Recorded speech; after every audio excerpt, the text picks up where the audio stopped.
세상사 모든 일이 예상대로 흘러가지는 않나 봐요. 저는 이집트 카이로의 부동산 재벌가 외동딸이었습니다. 호화로운 삶 속에 살았죠. 그런데 단 7일 모나코에서 만난 한국 청년과의 만남이 제 인생을 완전히 바꿔놨습니다. 그의 이름은 강민준, 22살, 배낭 하나 둘러매고 유럽을 여행하던 청년이었죠. 그 후 저는 아버지를 속이고 임신 8개월의 몸으로 홀로 한국행 비행기에 올랐습니다. 민준을 다시 만날 수 있을 거란 보장은 없었습니다. 하지만 제 뱃속 아이는 반드시 아버지를 만나야 했습니다. 그런데 도착한 한국에서 전혀 예상치 못한 사람이 저를 기다리고 있었습니다. 인천공항 도착 게이트를 빠져나왔을 때 저는 손에 한 장의 메모만 쥐고 있었죠. 거기엔 부산 감천문화마을이라는 주소만 적혀 있었습니다.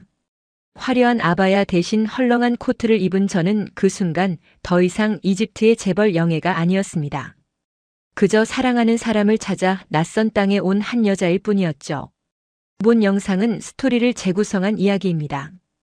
구독과 좋아요는 구독자님께 행운을 드립니다. 인천공항에 도착했을 때 제 손은 떨리고 있었습니다.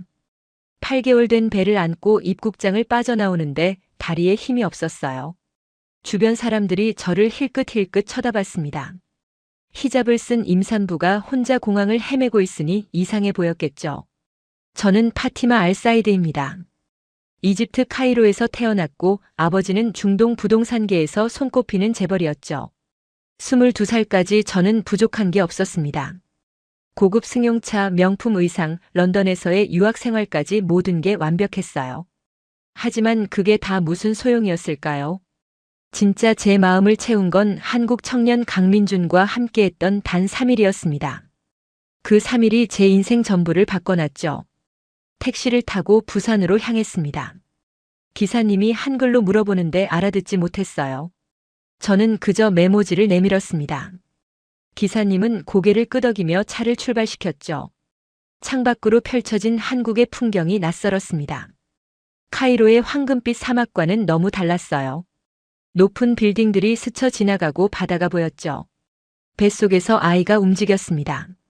제 손이 자연스럽게 배를 쓰다듬었어요. 아가야, 우리 곧 아빠를 만날 수 있을까? 그때 제 머릿속엔 모나코 항구에서 처음 민준을 만났던 날이 떠올랐습니다. 여름이었죠. 저는 런던 유학을 잠시 쉬고 카이로로 돌아온 상태였어요. 아버지의 압박, 정해진 결혼, 숨막히는 전통들이 저를 짓눌렀습니다. 그래서 혼자 여행을 떠나기로 했죠. 아버지 몰래요. 모나코 항구에 서 있는데 누군가 다가왔습니다. 동양인 청년이었어요. 배낭을 메고 지도를 들고 헤매고 있었죠. 저는 영어를 할 수 있었기에 도와줬습니다. 민준이었습니다. 그는 22살 한국 부산에서 온 대학생이었어요. 졸업 전 유럽 배낭여행 중이라고 했죠. 검소한 옷차림, 낡은 배낭 하지만 그의 눈빛은 세상 그 어떤 것보다 맑았습니다. 우리는 그렇게 모나코에서 니스까지 3일을 함께했어요. 택시가 좁은 골목길로 접어들었습니다. 알록달록한 집들이 언덕에 다닥다닥 붙어 있었어요. 감천문화마을이었죠.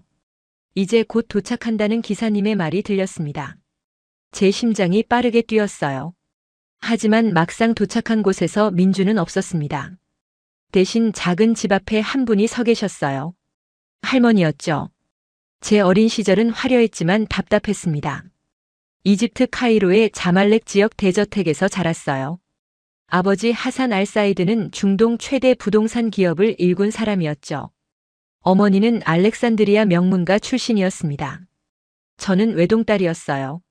아버지의 기대는 컸고 제 삶은 철저히 계획되어 있었습니다. 5살 때부터 코란을 배웠고 7살엔 프랑스어를 시작했죠. 10살엔 아랍어, 영어, 프랑스어를 유창하게 구사했습니다. 15살엔 런던의 명문 고등학교에 입학했어요. 모든 게 완벽했습니다. 하지만 저는 행복하지 않았죠. 친구들은 제 재산을 보고 다가왔고 남자들은 제 아버지의 권력에 관심이 있었어요. 진짜 저를 보는 사람은 아무도 없었습니다. 21살 런던 정치경제대학 경영학과에 입학했어요. 아버지가 원한 길이었죠. 저는 로봇처럼 그 길을 걸었습니다. 그러다 우울증이 찾아왔어요. 봄이 되었을 때 저는 더 이상 견딜 수 없었습니다. 수업에 나가지 못했고 기숙사 방에만 틀어박혀 있었죠. 아버지한테 전화가 왔을 때 저는 울고 있었어요. 아버지는 저를 카이로로 데려갔습니다. 심리 상담을 받게 했고 휴식을 취하라고 했죠. 하지만 저는 그게 아니라는 걸 알았어요.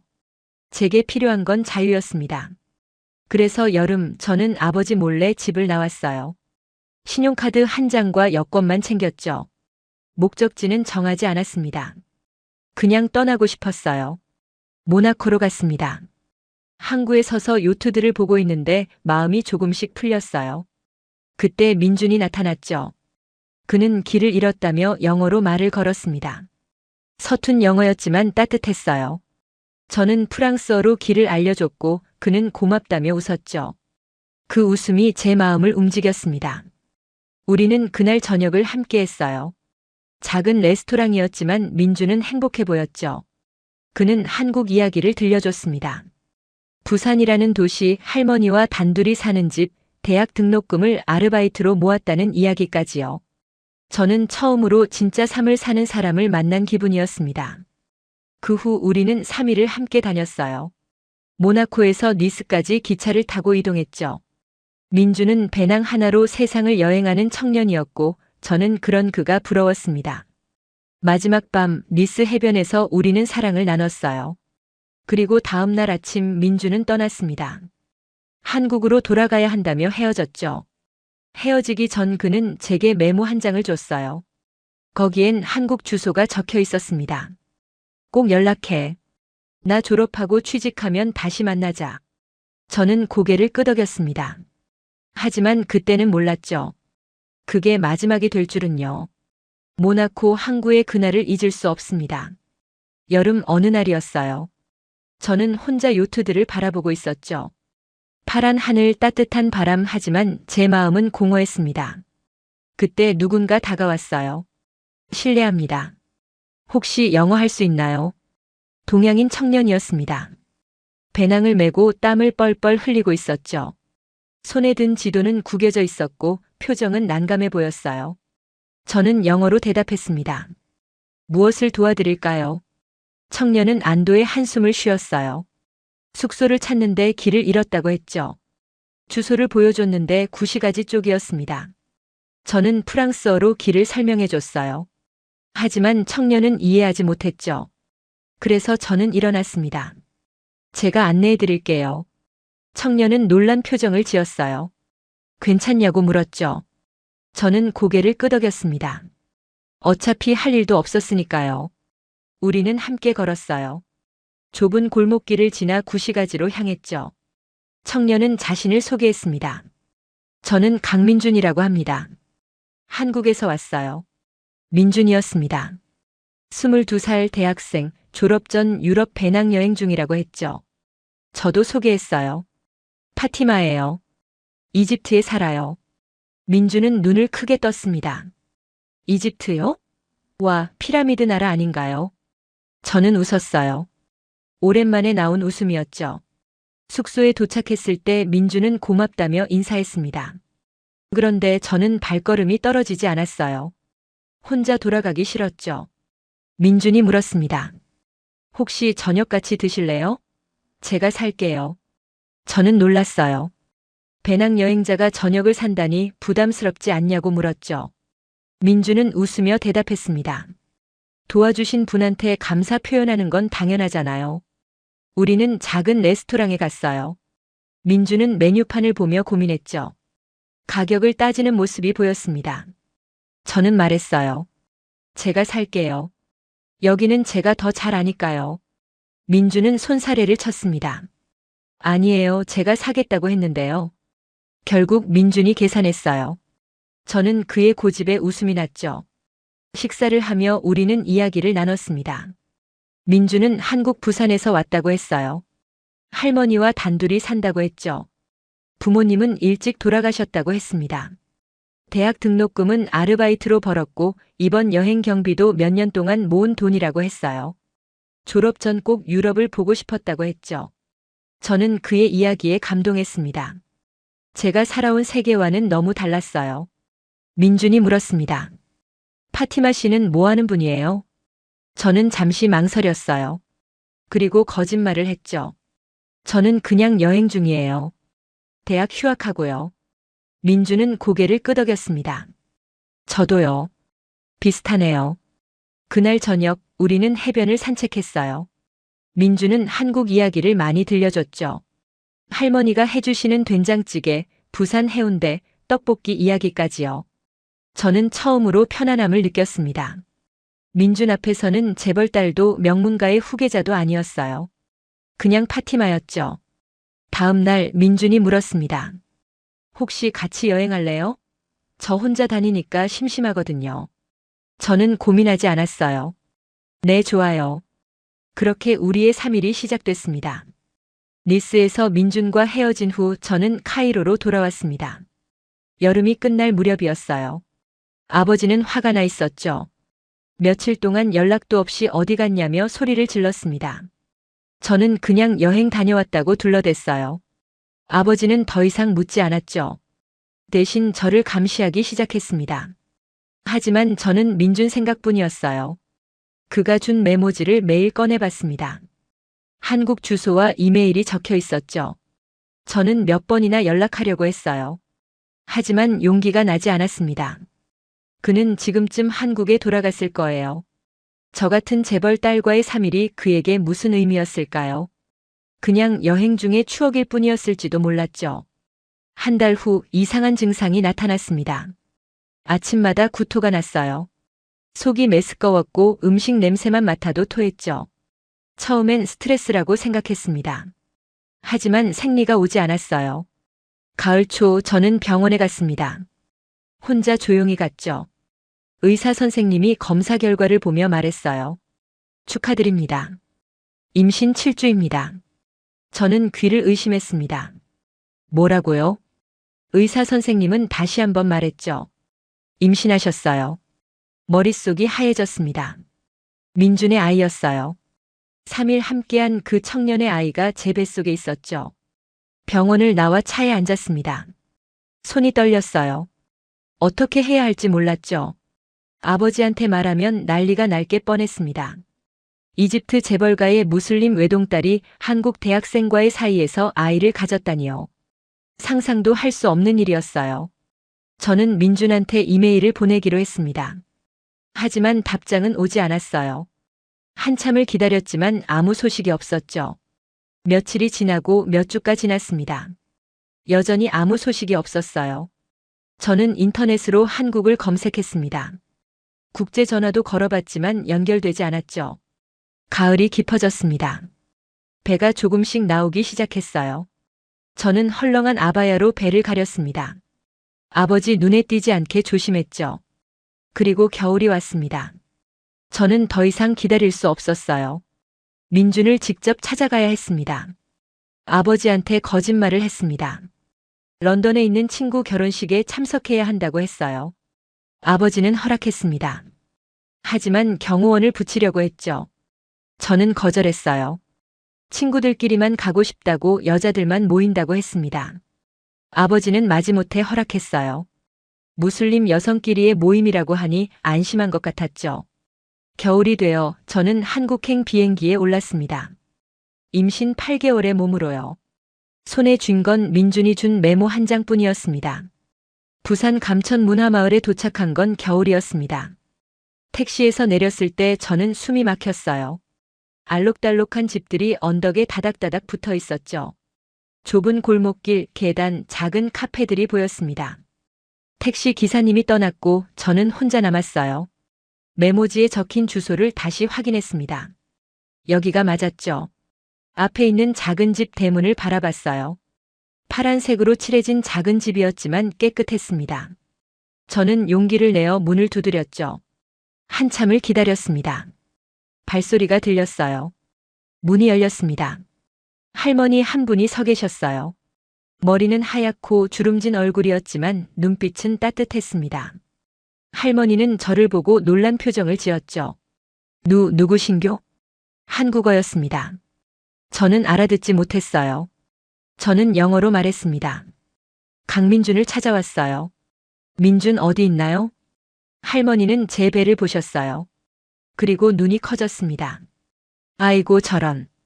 들어오이소. 어서 들어오이소. 할머니는 제 손을 잡아 안으로 이끌었죠. 집안은 따뜻했습니다.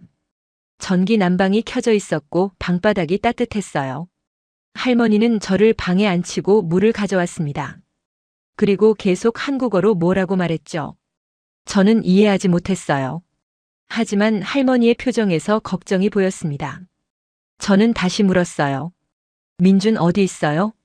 할머니는 한숨을 쉬었습니다. 그리고 손짓발짓으로 설명하기 시작했죠. 회사라는 단어가 들렸어요. 그리고 할머니는 시계를 가리켰습니다. 저는 이해했어요. 민주는 일하러 간 거였죠. 할머니는 제 손을 꼭 잡았습니다. 눈물이 맺혀 있었어요. 그리고 할머니는 웃으며 말했습니다. 괜찮아. 우리 민준 곧 와. 기다리이소. 저는 한국어를 몰랐지만 느낄 수 있었어요. 이 할머니는 저를 받아들이고 있었습니다. 그날 저녁 민준이 돌아왔습니다. 문이 열리고 정장을 입은 민준이 들어왔어요. 회사원 복장이었죠. 할머니 다녀왔습니다. 민준의 목소리였습니다. 그리고 민준은 저를 봤어요. 순간 민준의 얼굴이 창백해졌습니다. 파티마? 저는 일어섰어요. 배가 불러서 힘들었지만 그에게 다가갔습니다. 민준 저예요. 민준은 제 배를 봤습니다. 그리고 뒤로 비틀거렸어요. 이게 무슨 일이야? 할머니가 나섰죠. 민준아, 내 아기여. 내가 책임져야 된다. 민준은 머리를 감싸주었습니다. 손이 떨리고 있었어요. 저는 몰랐어요. 이메일도 못 받았고. 저는 말했어요. 미안해요. 연락하려고 했는데 답장이 없었어요. 그래서 직접 왔어요. 민준은 소파에 주저앉았습니다. 어떻게 이럴 수가. 당신은 이집트 사람이잖아요. 제가 어떻게 책임을. 저는 눈물이 났어요. 저는 당신이 필요해요. 이 아기한테도 아빠가 필요하고요. 민준은 고개를 들었습니다. 눈에 눈물이 가득했죠. 할머니가 민준 어깨를 두드렸어요. 민준아, 도망치지 마라. 내 부모님도 끝까지 책임졌다. 너도 그래야 된다. 민준은 저를 봤습니다. 정말로 저를 원해요? 저는 고개를 끄덕였어요. 당연하죠. 저는 당신만 원해요. 민준은 일어나 저를 껴안았습니다. 그리고 울었어요. 미안해요. 정말 미안해요. 제가 겁쟁이였어요. 저도 울었습니다. 드디어 민준을 만났어요. 감천마을에서의 생활이 시작됐습니다. 할머니 이름은 박순자였어요. 민준의 친할머니였죠. 순자 할머니는 아침마다 저를 깨웠습니다. 그리고 함께 아침을 먹었어요. 된장찌개, 김치, 나물 반찬들이 상에 가득했죠. 처음엔 낯설었습니다. 하지만 점점 익숙해졌어요. 할머니는 저한테 한국어를 가르쳐 줬습니다. 천천히 손짓발짓으로요. 밥, 물 고맙습니다. 사랑해요. 저는 따라했어요. 발음이 어색했지만 할머니는 웃으며 고개를 끄덕였죠. 동네 사람들도 자주 들렀습니다. 옆집 아주머니는 임산부한테 좋다며 미역을 가져왔어요. 건너편 할아버지는 직접 기른 채소를 줬죠. 저는 처음으로 진짜 공동체를 경험했습니다. 카이로에서는 이웃이 누군지도 몰랐어요. 다들 높은 담장 안에 살았고 서로 무관심했죠. 하지만 이곳은 달랐습니다. 모두가 서로를 챙겼어요. 어느 날 할머니는 저를 시장으로 데려갔습니다. 그리고 장을 보는 법을 가르쳐 줬어요. 저는 서툴렀지만 따라했죠. 생선을 고르고 채소를 골랐습니다. 할머니가 웃으며 말했어요. 잘하네. 우리 며느리 잘할 끼야. 며느리라는 단어를 알아들었어요. 저는 얼굴이 빨개졌죠. 저녁엔 밥을 지었습니다. 할머니는 전기밥솥 사용법을 가르쳐 줬고 저는 옆에서 지켜봤어요. 밥 냄새가 퍼졌죠. 할머니는 말했습니다. 민준도 이 밥 좋아해. 어릴 때부터 맨날 먹었지. 저는 민준을 떠올렸어요. 이 집에서 자란 민준, 할머니 손잡고 학교 가던 민준을요. 제 배가 또 움직였습니다. 아기가 발로 찼어요. 할머니가 제 배에 손을 얹었죠. 아이고, 이 녀석 힘 좋네. 아들 일기야. 저는 웃었습니다. 아들이든 딸이든 상관없었어요. 민준을 닮았으면 좋겠다고 생각했죠. 하지만 문제가 있었습니다. 저는 무슬림이었어요.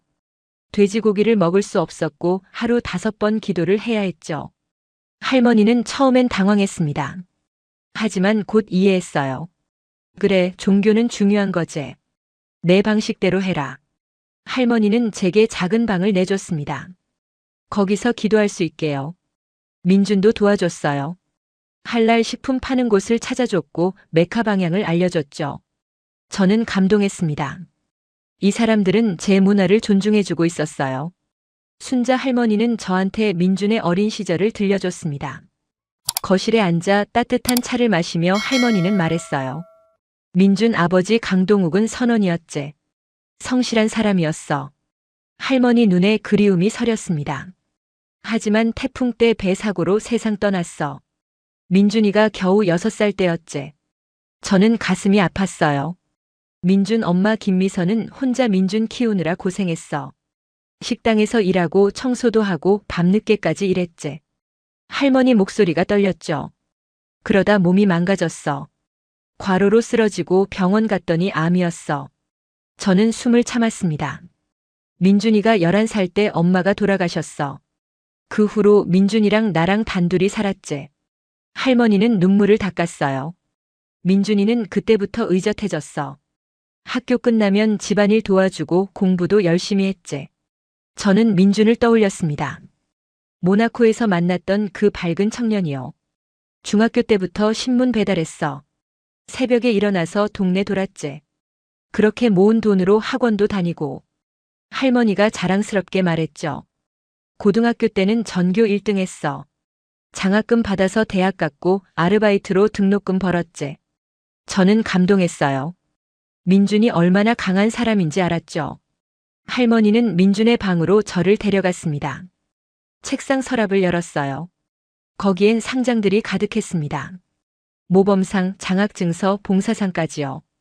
이게 다 우리 민준이가 받은 거요. 저는 하나하나 살펴봤어요. 민준의 노력이 느껴졌죠. 할머니가 사진 한 장을 꺼냈습니다. 이거 대학 졸업식 사진이요. 이때 정말 자랑스러웠지.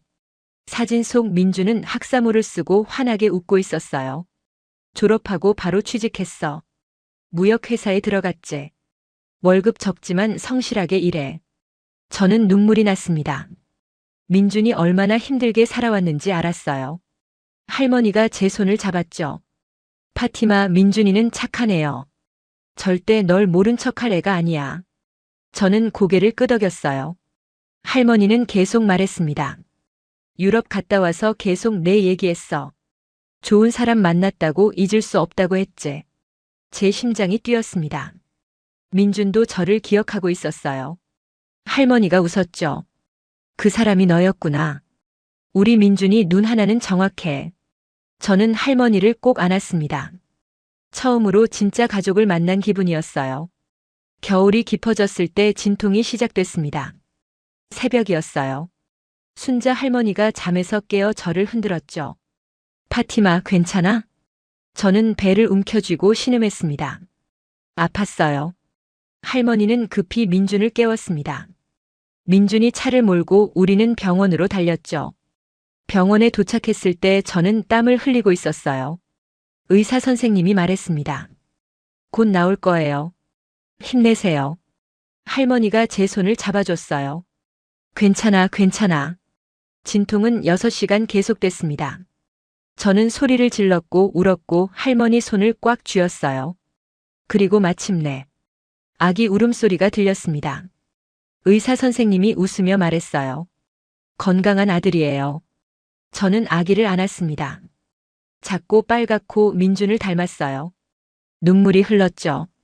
이 아이가 제 아들이었어요. 할머니도 울고 있었습니다. 아이고, 우리 증손자. 잘생겼네. 민준이 다가왔어요.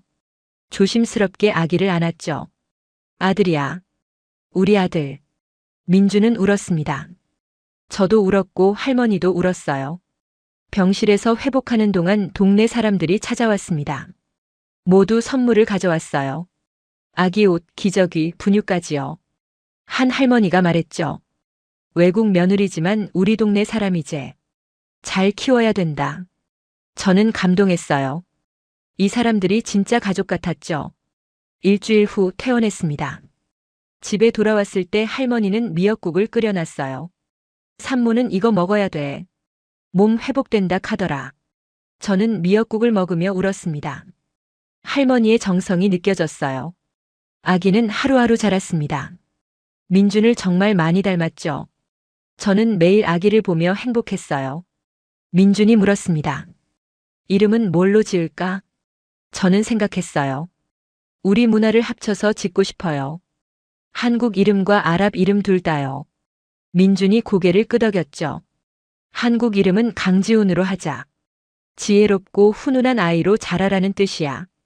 저도 말했어요. 아랍 이름은 아민으로 해요. 믿음직하고 성실하다는 뜻이에요. 그래서 우리 아들의 이름은 강지훈 아민이 됐습니다. 할머니가 좋아하셨어요. 좋은 이름이네. 두 나라를 다 담았제. 저는 지훈이를 안고 속삭였죠. 지훈아 아민아. 너는 특별한 아이야. 두 문화의 축복을 받은 아이고. 민주는 회사를 다니면서도 틈틈이 저와 아기를 돌봤습니다. 퇴근하면 바로 집으로 와서 지훈이를 안았어요. 아빠 왔어. 우리 아들. 저는 행복했습니다. 우리는 가족이 됐어요. 하지만 한 가지 문제가 남아 있었습니다. 제 아버지였죠. 몇 달 동안 연락을 안 했었죠. 저는 아버지를 피했습니다. 하지만 이제는 말해야 했어요. 전화를 받았습니다. 아버지 목소리는 차가웠어요. 파티마, 도대체 어디 있는 거냐? 몇 달이 넘도록 연락도 없이. 저는 숨을 깊이 들이쉬었습니다. 아버지, 저 한국에 있어요. 뭐라고? 한국? 네. 그리고 아이를 낳았어요. 결혼도 할 거예요. 전화 저편이 조용해졌습니다. 한참 후 아버지가 소리쳤죠. 당장 돌아와라. 지금 무슨 짓을 한 거냐? 저는 단호하게 대답했어요. 아버지, 저는 행복해요. 민준이랑 지훈이랑 행복하게 살고 있어요. 돌아갈 생각 없어요. 전화가 끊겼습니다. 민준이 걱정스럽게 물었어요. 괜찮아? 저는 고개를 끄덕였습니다. 괜찮아요. 제 선택이에요. 하지만 일주일 후 충격적인 소식이 왔습니다. 아버지가 한국에 온 거였어요. 인천공항에 도착했다는 연락이 왔습니다. 저는 놀랐습니다. 민준한테 말했죠. 아버지가 왔대요. 어떡하죠? 민준은 침착하게 말했어요. 만나야죠. 피할 수 없어요. 우리는 부산역 근처 호텔로 갔습니다. 지훈이도 데려갔어요. 아버지는 호텔 라운지에 앉아 있었습니다. 전통 복장을 입고 표정은 딱딱했죠. 저는 다가갔습니다. 아버지. 아버지는 저를 보고 얼굴을 찌푸렸어요. 파티마, 대체 무슨 짓을 한 거냐? 그리고 민준을 봤습니다. 이 사람이 내 남편이라는 거냐? 민준은 고개를 숙였어요. 안녕하십니까? 강민준입니다. 아버지는 차갑게 말했죠. 이집트 명문가의 외동딸이 한국 평범한 회사원과 결혼했다니. 수치스럽구나. 저는 화가 났습니다. 아버지, 민준은 훌륭한 사람이에요. 저를 사랑하고 가족을 지키는 사람이에요. 아버지가 비웃었어요. 사랑? 사랑으로 밥을 먹고 사냐? 그리고 종교는 어떻게 할 거냐? 그는 무슬림도 아니잖아. 그때 지훈이가 울었습니다. 저는 지훈이를 안아달랬어요. 아버지가 지훈이를 봤습니다. 표정이 조금 풀렸어요. 이 아이가 내 손자냐? 네, 아버지. 아버지는 천천히 다가왔습니다. 지훈이를 내려다봤죠. 지훈이는 아버지를 보고 웃었어요. 아버지 눈에 눈물이 맺혔습니다. 내 손자구나. 그리고 민준을 봤어요. 이 아이를 잘 키울 수 있겠나? 민준은 고개를 들었습니다. 네, 잘 키우겠습니다. 제 목숨 걸고 지키겠습니다. 아버지는 한참을 민준을 바라봤어요. 그리고 한숨을 쉬었습니다. 좋아. 하지만 조건이 있다.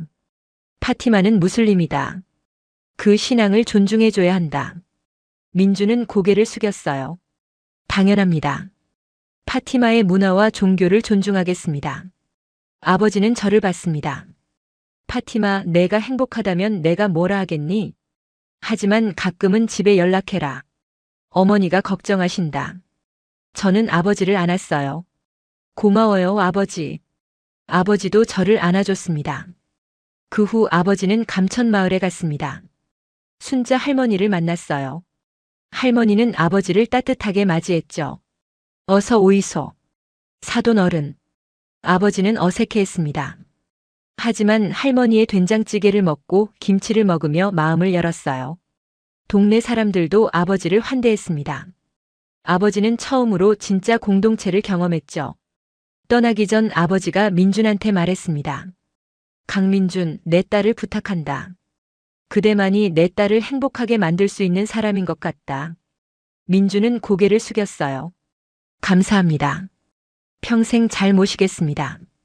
아버지는 카이로로 돌아갔습니다. 그리고 한 달 후 아버지한테서 소포가 왔어요. 지훈이 앞으로 교육기금을 보냈다는 편지였죠.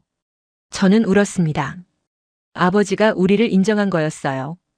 지훈이가 태어난 지 100일이 됐습니다. 순자 할머니가 말했어요. 100일 잔치 해야 돼. 동네 사람들 다 초대할 끼야. 저는 놀랐어요. 100일 잔치가 뭔지 몰랐거든요. 할머니가 설명해 줬습니다. 아기 100날 되는 날 잔치하는 거요. 동네 사람들 모아서 축하하고 떡 나눠주고 하는 거지. 민준도 기뻐했어요. 지훈이 첫 잔치네요. 제대로 해줘야죠. 준비가 시작됐습니다. 할머니는 떡집에 백설기를 주문했어요. 동네 아주머니들은 음식을 준비했죠. 민준은 마당을 청소하고 테이블을 설치했습니다. 저는 지훈이 옷을 골랐어요. 한복과 아랍 전통 의상을 준비했습니다. 두 문화를 다 담고 싶었어요. 100일 당일 동네 사람들이 모두 왔습니다. 골목이 사람들로 가득 찼어요. 할머니들, 아주머니들, 아저씨들까지 모두 왔죠. 저는 지훈이를 안고 나왔습니다. 지훈이는 작은 한복을 입고 있었어요. 사람들이 박수쳤습니다. 아이고 잘생겼네. 민준이 닮았어.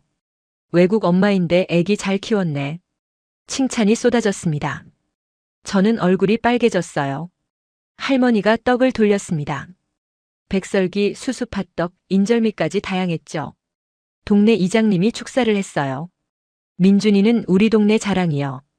고생 많이 하고 자란 애인데 이렇게 좋은 며느리 만나고 손주까지 얻었네. 축하하이소. 사람들이 박수쳤습니다. 민준이 일어나 인사했어요. 동네 어르신 여러분 감사합니다. 제가 파티마를 만나 정말 행복합니다. 앞으로 잘 살겠습니다. 지훈이도 잘 키우겠습니다. 민준 목소리가 떨렸어요. 감정이 북받친 거였죠. 저도 일어났습니다. 서툰 한국어로 말했어요. 감사합니다. 여러분 덕분에 행복해요. 지훈이 잘 키우겠습니다. 사람들이 웃으며 박수쳤습니다. 한 할머니가 말했죠. 한국말 잘하네. 우리 며느리 똑똑해. 저는 부끄러웠지만 기뻤어요. 잔치 중간에 돌잡이를 했습니다. 테이블에 여러 물건을 놓았어요. 실, 돈, 책, 마이크 등등이었죠. 할머니가 설명했습니다. 지훈이가 뭘 잡느냐에 따라 미래가 결정된다 카더라. 지훈이를 테이블 앞에 앉혔어요. 지훈이는 기어가서 책을 잡았습니다. 사람들이 환호했죠. 공부 잘하겠네. 학자 되겠어. 할머니가 웃으며 말했어요. 할아버지 닮았네. 할아버지도 책 좋아했거든. 저는 감동했습니다. 지훈이가 책을 좋아하는 아이로 자라면 좋겠다고 생각했어요. 잔치가 끝날 무렵 동네 사람들이 선물을 줬습니다. 돌반지, 금팔찌, 아기 옷까지 다양했죠. 저는 눈물이 났어요. 이 사람들의 따뜻함이 너무 고마웠습니다. 밤이 됐습니다. 손님들이 모두 돌아갔어요. 민준, 할머니, 저 그리고 지훈이만 남았죠. 할머니가 말했습니다. 오늘 정말 좋았네. 우리 가족 다 모였자녀. 민준이 저와 지훈이를 안았어요. 파티마 고마워. 정말 고마워. 저는 민준에게 키스했습니다. 저야말로 고마워요. 당신과 가족이 돼서요. 우리는 행복했습니다. 지훈이가 돌이 지나고 저는 일을 시작하고 싶었습니다. 한국어가 많이 늘었고 이제 일상 대화는 할 수 있었어요. 민준이 물었습니다. 뭘 하고 싶어? 저는 대답했어요. 관광 통역을 하고 싶어요. 아랍어랑 영어 할 수 있으니까요. 민준은 응원해줬죠. 해봐. 나도 도와줄게. 저는 부산에 있는 관광회사에 지원했습니다. 면접을 받고 합격했어요. 중동 관광객들을 위한 통역사로 일하게 됐죠. 아랍어와 영어를 쓸 수 있어서 유리했습니다. 민준이 기뻐하며 저를 안았어요. 잘했어. 정말 자랑스러워. 우리는 조금 더 큰 아파트를 얻었습니다. 부산 해운대 근처 투룸이었어요. 할머니 집에서 30분 거리였죠. 이사하는 날 할머니가 우셨습니다. 쓸쓸하네. 혼자 살게 됐지. 민준이 말했어요. 주말마다 올게요. 지훈이도 데려올게요. 저도 약속했죠. 할머니 자주 뵐게요. 여름이 됐을 때 민준이 청혼했습니다. 퇴근하고 집에 왔는데 꽃다발을 들고 있었어요. 파티마 정식으로 결혼해 줄래? 저는 놀랐습니다. 우리는 이미 가족인데요. 민준은 웃었어요. 제대로 된 결혼식을 하고 싶어. 내 가족도 초대하고 싶어. 저는 웃으며 대답했습니다. 네, 좋아요. 가을에 작은 결혼식을 올렸습니다. 해운대 해변 근처 예식장에서였어요. 하객은 100명 정도였죠. 동네 사람들, 민준 회사 동료들, 그리고 제 가족들이 왔습니다. 아버지와 어머니가 카이로에서 왔어요. 친척들도 몇 명 왔죠. 저는 흰 드레스를 입었고 민준은 턱시도를 입었어요. 지훈이는 할머니가 안고 있었죠. 주례 선생님이 말했습니다. 두 사람은 국적도 다르고 문화도 달라요. 종교도 다릅니다. 하지만 사랑은 모든 걸 이겨냅니다. 강민준 씨, 파티마 알사이드 씨를 아내로 맞이하겠습니까? 민준이 대답했어요. 네, 맞이하겠습니다. 주례 선생님이 저한테 물었죠. 파티마 알사이드 씨, 강민준 씨를 남편으로 맞이하겠습니까? 저는 눈물을 흘리며 대답했습니다. 네, 맞이하겠습니다. 우리는 키스했고 사람들이 박수쳤어요. 피로연에서 할머니가 축사를 하셨습니다. 민준이는 어릴 때부터 고생만 했어. 하지만 이렇게 좋은 며느리 만났네. 파티마도 고생했어. 외국에서 와서 낯선 곳에서 애 낳고 키우고. 두 사람 앞으로 행복하게 살아라. 할머니는 우셨고 저도 울었습니다. 아버지도 축사를 했어요. 처음엔 반대했습니다. 하지만 강민준은 훌륭한 청년입니다. 내 딸을 행복하게 만들어줬습니다. 이제는 인정합니다. 두 사람을 축복합니다. 아버지의 말에 모두가 박수쳤습니다. 결혼식이 끝나고 우리는 작은 신혼여행을 떠났어요. 제주도였습니다. 사흘 동안 바다를 보며 쉬었죠. 민준이 말했어요. 파티마, 나랑 결혼해줘서 고마워. 저는 대답했습니다. 저야말로 고마워요. 당신 덕분에 진짜 가족을 알았어요. 결혼 후 우리는 두 문화를 함께 살았습니다. 저는 무슬림으로서의 정체성을 지켰어요. 하루 5번 기도를 했고 라마단 기간엔 금식을 했죠. 민주는 항상 존중해줬습니다. 기도 시간엔 조용히 해줬고 라마단 때는 함께 해가 진 후 식사를 했어요. 할머니도 이해해줬습니다. 종교는 중요한 거지. 내 방식대로 해라. 저는 할랄 음식을 요리했고 한국 음식도 배웠어요. 돼지고기 대신 소고기와 닭고기로 불고기를 만들었죠. 할머니가 말했어요. 맛있네. 내가 만든 게 더 맛있는 것 같아. 저는 웃었습니다. 지훈이는 두 문화 속에서 자랐어요. 한국어와 아랍어를 동시에 배웠죠. 할머니는 한국 동화를 읽어줬고 저는 아랍 이야기를 들려줬습니다. 지훈이는 두 문화를 자연스럽게 받아들였어요. 어느 날 지훈이가 물었습니다. 엄마, 우리는 한국 사람이에요? 아니면 이집트 사람이에요? 저는 대답했어요. 지훈아, 우리는 둘 다야. 한국 사람이면서 이집트 사람이고. 그게 우리의 특별함이야. 지훈이가 고개를 끄덕였죠. 민준의 회사는 승진했고 저의 통역 일도 잘 됐습니다. 우리는 경제적으로 안정됐어요. 할머니는 여전히 건강하셨고 일주일에 한 번씩 뵙러 갔습니다. 여름이 되면 카이로에 가서 제 부모님을 뵀어요. 지훈이는 이집트를 좋아했죠. 할아버지, 피라미드 보고 싶어요. 아버지가 웃으며 지훈이를 안았습니다. 그래, 우리 손자. 할아버지가 데려다 줄게. 겨울이 되면 다시 부산으로 돌아왔습니다. 할머니가 기다리고 계셨어요. 왔구나. 우리 지훈이. 저는 깨달았습니다. 가족은 피가 아니라 사랑으로 만들어진다는 걸요. 민준의 가족이 저를 받아들였고 제 가족도 민준을 받아들였습니다. 우리는 서로 다른 문화였지만 존중과 사랑으로 하나가 됐어요. 어느 날 저녁 민준이 물었습니다. 파티마, 정말 후회 없어? 저는 웃으며 대답했어요. 전혀요. 당신을 만난 건 제 인생 최고의 선택이었어요. 민준이 저를 안았습니다. 우리는 해변을 걸었어요. 지훈이 손을 잡고요. 파도 소리가 들렸고 바람이 불었죠. 저는 행복했습니다. 카이로의 화려함보다 부산의 따뜻함이 더 소중했으니까요. 모나코 항구에서 길 잃은 청년을 도와준 그날 제 인생이 바뀌었어요. 3일의 만남이 평생의 사랑이 됐고 두 세계가 하나로 이어졌죠. 저는 더 이상 이집트의 재벌딸이 아닙니다. 강민준의 아내이고 지훈이의 엄마이며 순자 할머니의 손녀며느리예요. 그리고 그게 제 진짜 정체성입니다. 그로부터 몇 년이 흘렀습니다. 지훈이는 이제 5살이 됐어요. 유치원에 다니고 있죠. 선생님이 말했습니다. 지훈이는 특별한 아이예요. 한국어와 아랍어를 다 해요. 저는 자랑스러웠습니다. 저희는 둘째도 낳았어요. 딸이었죠. 이름은 강수아 라일라입니다.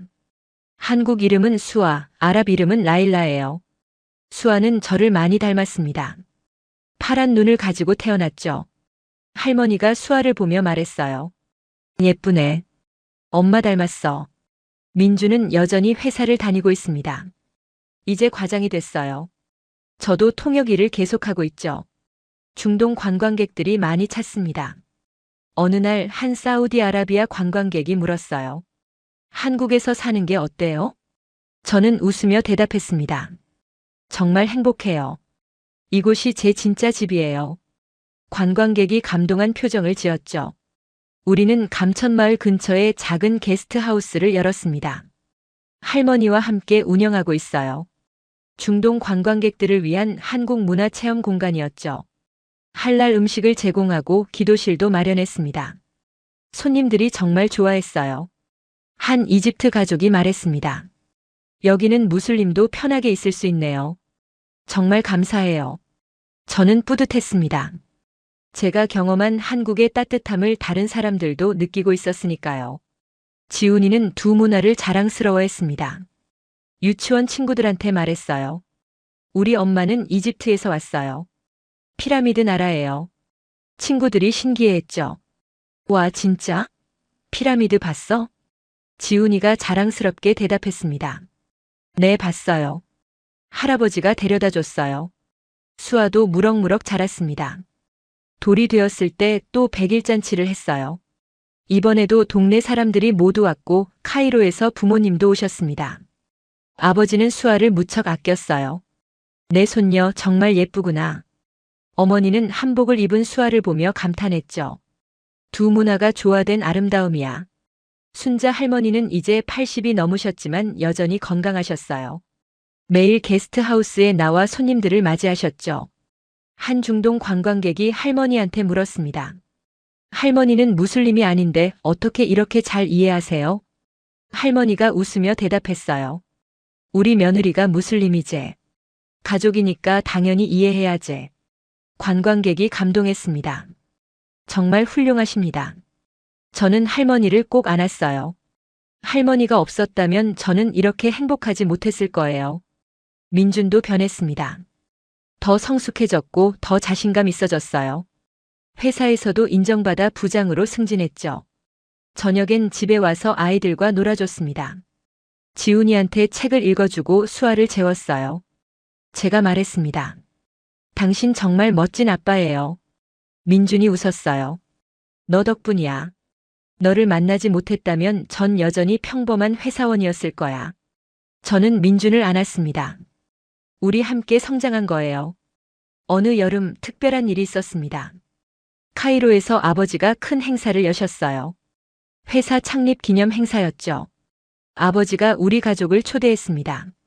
민준, 지훈이, 수아, 그리고 순자 할머니까지 모두 카이로로 갔어요. 할머니는 처음 이집트에 가셨죠. 아이고, 사막이 이렇게 넓구나. 신기하네. 카이로에 도착했을 때 할머니는 놀라셨습니다. 여기가 내가 살던 곳이구나. 정말 다르네. 저는 할머니를 저희 저택으로 모셨어요. 아버지와 어머니가 반갑게 맞이했죠. 행사에는 중동 재벌들과 정치인들이 모였습니다. 아버지가 저를 소개했어요. 제 딸 파티마와 사위 강민준, 그리고 손주들입니다. 사람들이 박수쳤습니다. 한 사업가가 물었어요. 한국 분과 결혼하셨다면서요? 특이하네요. 저는 자신 있게 대답했습니다. 네, 제 남편은 한국에서 온 훌륭한 사람이에요. 저는 그를 자랑스럽게 생각해요. 민준도 당당하게 서 있었죠. 사람들은 우리 가족을 보며 감동했습니다. 한 할머니가 말했어요. 진정한 사랑이란 이런 거군요. 행사가 끝나고 우리는 나일강을 걸었습니다. 지훈이와 수아가 강변을 뛰어다녔고 순자 할머니는 벤치에 앉아 강을 보셨어요. 할머니가 말씀하셨죠. 강이 참 넓네. 세상이 이렇게 넓은 줄 몰랐어. 민준이 할머니 옆에 앉았습니다. 할머니, 저를 키워주셔서 감사해요. 할머니 아니었으면 전 이렇게 행복할 수 없었을 거예요. 할머니가 민준 손을 잡으셨어요. 내가 행복하면 그걸로 됐어. 저도 다가가 할머니를 껴안았습니다. 저희는 다시 부산으로 돌아왔어요. 감천마을이 보였을 때 할머니가 말씀하셨습니다. 역시 우리 집이 최고제. 저도 같은 생각이었어요. 카이로의 화려함보다 이곳의 따뜻함이 더 좋았죠. 지금 저는 30살입니다. 민주는 30살이 됐고 지훈이는 5살, 수아는 2살이에요. 우리는 여전히 부산에서 살고 있습니다. 게스트하우스는 계속 성장하고 있고 감천마을은 중동 관광객들 사이에서 유명해졌죠. 순자 할머니는 건강하시고 카이로 부모님도 자주 방문하십니다. 저는 깨달았어요. 행복은 멀리 있지 않다는 걸요. 사랑하는 사람들과 함께하는 것, 서로를 아끼는 것, 그게 바로 행복이라는 걸 알았습니다. 모나코 항구에서 길 잃은 청년을 도와준 그날 제 인생이 바뀌었어요. 3일의 만남이 평생의 사랑이 됐고 두 세계가 하나로 이어졌죠. 저는 더 이상 이집트의 재벌딸이 아닙니다. 강민준의 아내이고 지훈이와 수아의 엄마이며 순자 할머니의 손녀며느리예요. 그리고 그게 제 진짜 정체성입니다. 어느 날 저녁 민준이 물었어요. 파티마, 정말 후회 없어? 저는 웃으며 대답했습니다. 전혀요. 당신과 함께한 모든 순간이 축복이었어요. 민준이 저를 안았죠. 우리는 해변에 앉아 별을 봤습니다. 지훈이와 수아는 할머니와 함께 자고 있었고 바다는 고요했어요.